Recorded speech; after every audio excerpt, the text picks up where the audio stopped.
যুক্তরাষ্ট্রের ফ্লোরিডায় দুই বাংলাদেশি পিএইচডি শিক্ষার্থী হত্যার ঘটনায় অভিযুক্ত হিশাম সালে আবু ঘারবেহকে দ্বিতীয় দিনের মতো আজ আদালতে হাজির করা হবে। নিখোঁজের ১২ দিন পরও শিক্ষার্থী বৃষ্টির মরদেহ পাওয়া যায়নি। ফ্লোরিডা থেকে উদ্ধার করা মরদেহের খণ্ডিত অংশটি নারী নাকি পুরুষের তা নিশ্চিত করতে ফরেনসিক পরীক্ষা চলছে। সুদীপ্তা মাহমুদের রিপোর্ট।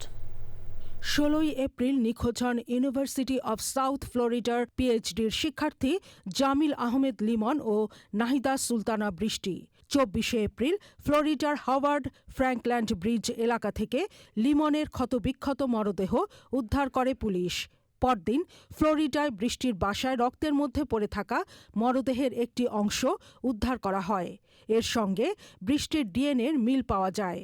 লিমনের মরদেহ পাওয়ার স্থান থেকে প্রায় ৩৫ কিলোমিটার দূরে আরেকটি মরদেহের খণ্ডিত অংশ রোববার উদ্ধার করেছে police.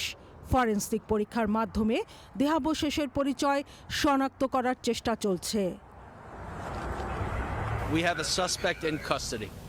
How did that happen? Limon ও বৃষ্টির মৃত্যুর ঘটনায় জড়িত সন্দেহে মার্কিন নাগরিক হিশাম সালে আবু ঘারবের বিরুদ্ধে পরিকল্পিত এবং উদ্দেশ্যপ্রণোদিতভাবে হত্যার দুটি অভিযোগ আনা হয়েছে। ফ্লোরিডা থেকে প্রকাশিত টাম্পা বে টাইমস এক প্রতিবেদনে জানিয়েছে, দুই শিক্ষার্থী নিখোঁজ হওয়ার ৩ দিন আগে চ্যাট জিপিটিকে হত্যা ও মরদেহ সরানোর বিষয়ে বিভিন্ন প্রশ্ন করেন হিশাম। প্রশ্নগুলোর মধ্যে ছিল, কোনো ব্যক্তিকে কালো রঙের আবর্জনার ব্যাগে ভরে ডাস্টবিনে ফেলা হলে কি ঘটতে পারে, একটি গাড়ির যানবাহন শনাক্তকরণ নম্বর কি পরিবর্তন করা যায়, লাইসেন্স ছাড়া বাড়িতে কি বন্দুক রাখা যায়।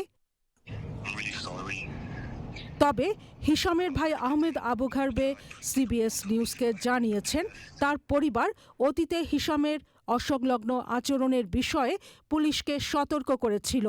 ২২ বছর বয়সী আহমদ আরও জানান, তার বড় ভাই দ্রুত রেগে যেতেন।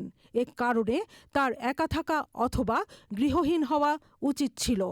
ওয়াশিংটনের বাংলাদেশ দূতাবাস জানিয়েছে, হত্যার শিকার লিমন ও বৃষ্টির মরদেহ দেশে পাঠাতে সংশ্লিষ্ট মার্কিন কর্তৃপক্ষের সাথে সক্রিয়ভাবে কাজ করছে মায়ামিতে বাংলাদেশ কনস্যুলেট জেনারেল।